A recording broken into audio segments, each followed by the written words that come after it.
50 বছরে সেই গণতন্ত্রকে এস্টাবলিশ করা যায়নি, সুতরাং এটা তো সূচনা। আর কিন্তু এখন আমরা রাহু মুক্ত হয়েছি। ম্যাডাম জনসম্মুখে কবে নাগাদ আসতে পারে? উনি যখন নিজেকে মনে করবেন যে শি ইজ ফিট, উনি যখনই মনে করবেন নাও হি ক্যান কাম ব্যাক, আমরা অলরেডি তাকে আমাদের অনুরোধ জানিয়েছি যেন দ্রুত চলে আসেন, সেই ব্যবস্থা হবে। মাননীয় মহাসচিব, মিটিংয়ে আপনারা অন্তর্বর্তীকালীন সরকারের প্রধান বা সদস্যদের নাম প্রস্তাবের জন্য আলোচনা? না, আমরা সেটার কোনো নাম স্থির করিনি। এটা যখন করবো আপনারা জানতে পারবেন। একটা বিষয় জানতে চান, আপনি প্রথমেই যে বললেন যে ফেসিবাদ মুক্ত গণতান্ত্রিক বাংলাদেশে আমাদেরকে স্বাগত জানিয়েছে, একটা রিজিমের পতন হয়েছে, কিন্তু আপনি কি মনে করেন যে গণতন্ত্র ফিরেছে? এটা কি এই মুহূর্তে ফিরবে? এটা কি এত সহজ? এই 50 বছরে সেই গণতন্ত্রকে এস্টাবলিশ করা যায়নি, সুতরাং এটা তো সূচনা। আর কিন্তু এখন আমরা রাহু মুক্ত হয়েছি।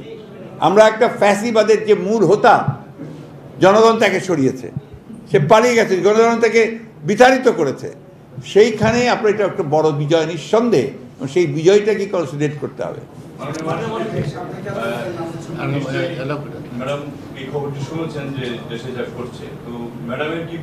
ম্যাডাম প্রথম যে কথাটা বলেছেন যে সবাইকে শান্ত হতে বলো, আর এইখানে এখন এমন কোনো ধরনের সিচুয়েশন তৈরি যেন না হয় যাতে অর্জিত বিজয় আবার ছিনিয়ে না নিয়ে যায় কেউ, এবং জনগণকে তিনি অ্যালার্ট থাকতে বলেছেন যে এই বিজয় যেন কেউ ছিনিয়ে নিতে না পারে।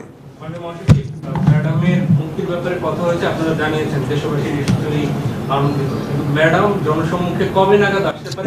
উনি যখন নিজেকে মনে করবেন যে শি ইজ ফিট, তিনি অত্যন্ত অসুস্থ, আপনারা জানেন, আমরা কাল রাতেই তার সাথে দেখা করেছি, অত্যন্ত অসুস্থ। সুতরাং যখনই তিনি সুস্থ হবেন, ফিট মনে করবেন, তখন তিনি জনগণের সামনে উপস্থিত হবেন।